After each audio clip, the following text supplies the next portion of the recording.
एक घना और खूबसूरत जंगल था जहाँ परिंदे चहचहा रहे थे और हवा हल्की हल्की चल रही थी। इसी जंगल में एक मासूम सा गधा रहता था जिसका नाम गोलू था। गोलू सादा दिल था, सबकी मदद करता था और अपना काम ईमानदारी से करता था, मगर फिर भी कोई उसकी कदर नहीं करता था। कुछ जानवर गोलू का मजाक उड़ाते, उसे सुस्त और कमजोर कहते। गोलू बुरा तो महसूस करता मगर किसी से कुछ नहीं कहता।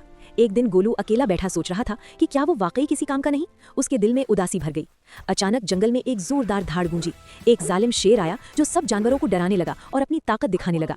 जंगल के सब जानवर खौफजदा होकर छुप गए, कोई दरख्त के पीछे, कोई झाड़ियों में, मगर गोलू खामोशी से सब देख रहा था।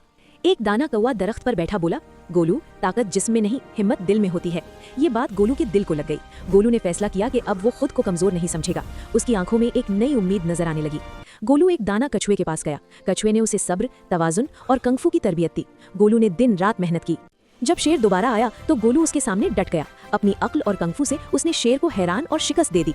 शेर को अपनी गलती का एहसास हुआ। जंगल में अमन लौट आया और गोलू सबका हीरो बन गया। सबक: हिम्मत और यकीन हो तो कमजोर